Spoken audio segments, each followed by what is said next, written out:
तो चलो बच्चों, अब हम लोग विद्युत अपघटनी विलयनों के चालकत्व के बारे में समझेंगे। एक फिगर हमने ड्रा किया हुआ है। इस फिगर में हमने एक भरा है इलेक्ट्रोलाइट। इलेक्ट्रोलाइट भरा है, इलेक्ट्रोलाइट का सॉल्यूशन। इसमें 2 इलेक्ट्रोड लगा दिए। एनोड है ये, एनोड, और ये कैथोड, ये कैथोड। अब देखने से समझ में आ जा रहा होगा तुम लोगों को कि ये कौन सा सेल है। तो ये इलेक्ट्रोलाइटिक सेल है। इलेक्ट्रोलाइटिक सेल में ही पॉजिटिव पोल को एनोड कहते हैं। हम लोगों को यहाँ समझना ये है कि जो बाहरी परिपथ है, जो भी एक्सटर्नल सर्किट है, इस सर्किट में क्या फ्लो करते हैं। इस सर्किट में करंट किसके कारण होता है? तो इलेक्ट्रॉन्स के फ्लो के कारण। इलेक्ट्रॉन्स इस सर्किट में बहते हैं, लेकिन अंदर वाली सर्किट में, यानी जो इलेक्ट्रोलाइट के अंदर इलेक्ट्रोड डूबे हुए हैं, इनमें इलेक्ट्रॉन गति नहीं करते। ये बात विशेष रूप से समझो कि इलेक्ट्रॉन्स कभी भी सॉल्यूशन में नहीं जाएंगे। वो कहाँ तक रहेंगे? केवल बाहरी सर्किट में और इलेक्ट्रोड तक। अंदर जो हमको चालकता मिलती है, किसके कारण मिलती है? वो इनमें जो आयंस हैं, इलेक्ट्रोलाइट के अंदर जो भी आयंस हैं, आयंस, इनकी गति के कारण हमको इसमें चालकता प्राप्त होती है इलेक्ट्रोलाइटिक सॉल्यूशन में। तो ये आयंस किधर मूव करते हैं? जो पॉजिटिव आयन होंगे निगेटिव पोल की तरफ, और जो नेगेटिव आयन होंगे पॉजिटिव पोल की तरफ मूव करते हैं। तो इन्हीं के मूवमेंट के कारण हमको सॉल्यूशन की चालकता प्राप्त होती है। तो ये बात तुम लोग बढ़िया समझ गए होंगे। अब इसको हम लिख लेते हैं। विद्युत अपघटनी, विद्युत अपघटनी विलयनों का चालकत्व उनमें उपस्थित आयनों की गति के कारण होता है। आयनों की गति के कारण होता है। ठीक है। पिछले लेक्चर में हम लोगों ने एक इक्वेशन डिराइव किया था, और वो इक्वेशन संबंधित था हमारा स्पेसिफिक कंडक्टेंस से।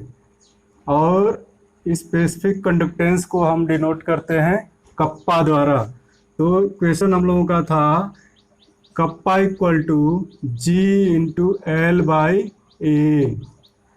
यहाँ जी हमारा क्या है? कंडक्टेंस, और एल बाई ए को सेल कांस्टेंट कहते हैं। Cell constant. सेल कांस्टेंट को हम लोगों ने जी स्टार द्वारा निरूपित किया था, यानी कि यहाँ जी स्टार रखकर हम लोगों को क्या इक्वेशन मिल गया था? Kappa equal to G into G star. ठीक है। यहाँ से फिर से देखो, अगर वायर जिसका कंडक्टेंस और स्पेसिफिक कंडक्टेंस हम लोग निकाल रहे थे, उसकी लेंथ 1 सेंटीमीटर ली जाए और उसके अनुप्रस्थ काट का क्षेत्रफल 1 सेंटीमीटर स्क्वायर हो, तो ये वैल्यू हमारी कितनी हो जाने वाली है? 1। तो L by A equal to 1, और उस समय ये इक्वेशन क्या हो जाएगा? Kappa equal to G. यहां से हमको क्या दिख रहा है? जब वायर की लंबाई 1 सेंटीमीटर और उसके क्रॉस सेक्शन की एरिया 1 स्क्वायर सेंटीमीटर हो, तो उस समय इसका चालकत्व, वायर का चालकत्व उसके विशिष्ट चालकत्व के बराबर होता है। ठीक है। तो इसी संबंध को हम लोग यहाँ अप्लाई करेंगे इलेक्ट्रोलाइटिक सॉल्यूशन के अंदर। ठीक है। इसके पहले हम लोग इसके बारे में एक लाइन लिख लेते हैं। ये क्या है?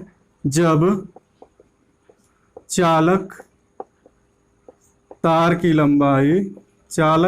लंबाई 1 सेंटीमीटर तथा अनुप्रस्थ काट का क्षेत्रफल, अनुप्रस्थ काट का क्षेत्रफल 1 सेंटीमीटर स्क्वायर हो तो उसका चालकत्व यानी कि कैपिटल जी, उसके विशिष्ट चालकत्व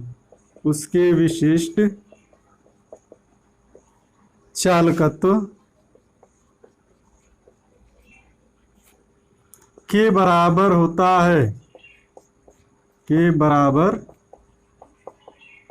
होता है।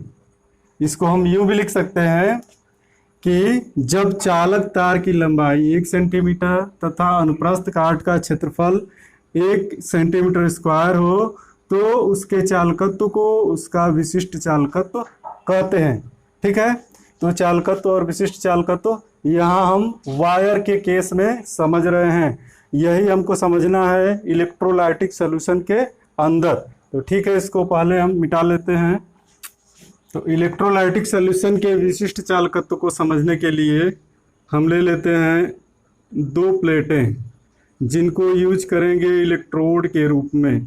एक प्लेट ये है हमारी और ये दूसरी प्लेट है, इसको हम यूज करने वाले हैं इलेक्ट्रोड के रूप में। ये इसका हम बनाएंगे इलेक्ट्रोड और इनसे वायर जुड़े हैं, एक पे पॉजिटिव करंट एक पे नेगेटिव करंट। ठीक है, तो अगर इसको हम इलेक्ट्रोड के रूप में यूज करें और इनकी दूरी उतनी ही रखें जितनी कि इन प्लेटों की लंबाई और चौड़ाई है, और इसको हम ले लेते हैं 1 सेंटीमीटर लंबाई 1 सेंटीमीटर चौड़ाई और इनके बीच की दूरी भी 1 सेंटीमीटर। ठीक है, तो इनके द्वारा हम देख रहे हैं कि एक क्यूब बनेगा, एक क्यूब बन रहा है और ये यहाँ दूरी थी। ये क्यूब, इसका आयतन कितना होगा जब इसकी सभी विमाएं, तीनों विमाएं 1 सेंटीमीटर ही हैं, तो इसका आयतन कितना बनेगा 1 क्यूबिक सेंटीमीटर, यानी कि इसका volume equal to 1 cubic centimetre होगा।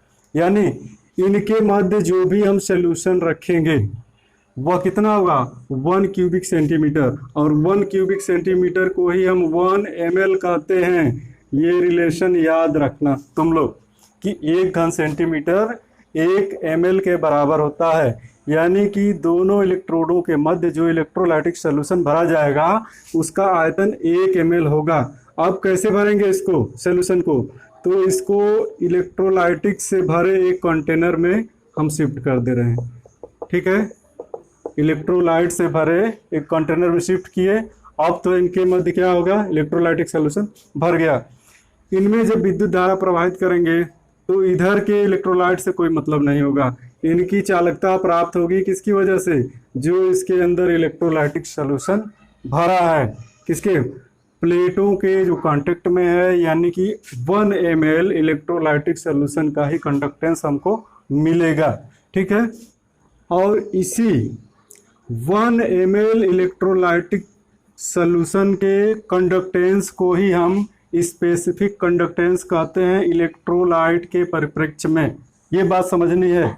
क्यों, जब हमने वायर लिया था तो उसकी लेंथ 1 सेंटीमीटर थी और इसके क्रॉस सेक्शन की एरिया भी 1 सेंटीमीटर थी, यानी उसका अगर हम आयतन निकालते तो वो आयतन हमको क्या मिलता 1 क्यूबिक सेंटीमीटर मिलता। यहाँ भी हमको आयतन 1 क्यूबिक सेंटीमीटर मिल रहा है। तो चूंकि ये वॉल्यूम 1 क्यूबिक सेंटीमीटर है और यहाँ भी वॉल्यूम 1 क्यूबिक सेंटीमीटर है, तो यहाँ हम लोग क्या कर रहे थे, इसके कंडक्टेंस को स्पेसिफिक कंडक्टेंस कप्पा कह रहे थे। अब सॉल्यूशन में इसके कंडक्टेंस को हम लोग स्पेसिफिक कंडक्टेंस कप्पा कहेंगे। ठीक है, ये बात बढ़िया से समझ लो, अच्छे से समझ लो कि सॉल्यूशन में क्या होंगे, इलेक्ट्रॉन्स नहीं आएंगे, आयंस गति करेंगे। और आयंस किनके बीच गति करेंगे, आयंस इलेक्ट्रोडों के बीच गति करेंगे और इन्हीं के कारण इस सॉल्यूशन का कंडक्टेंस मिलता है। तो अब हम लोग जान गए कि स्पेसिफिक कंडक्टेंस किसको कहते हैं।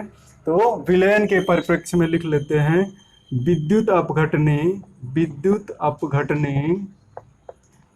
विलयन का विशिष्ट चालकत्व कैसे हम लिखेंगे, यहां लिख लो, एक विद्युत अपघट्य विलयन के 1 घन सेंटीमीटर 1 क्यूबिक सेंटीमीटर चालकत्व को उसका विशिष्ट चालकत्व यानी कि कप्पा कहते हैं। दूसरे शब्दों में हम यूं भी लिख सकते हैं, एक अथवा करके लिख दे रहे हैं, अथवा 1 ml विद्युत अपघट्य विलयन के चालकत्व को विशिष्ट चालकत्व कप्पा कहते हैं। इसको विशेष रूप से याद रखना है। 1 ml जब विद्युत अपघट्य का विलयन होगा तो उसके द्वारा जो भी चालकत्व प्राप्त होगा उसी को विशिष्ट चालकत्व कहते हैं या विलयन की चालकता कहते हैं। ठीक है, इसका यूज आगे करने वाले हैं हम, तो इसको विशेष रूप से याद रखना।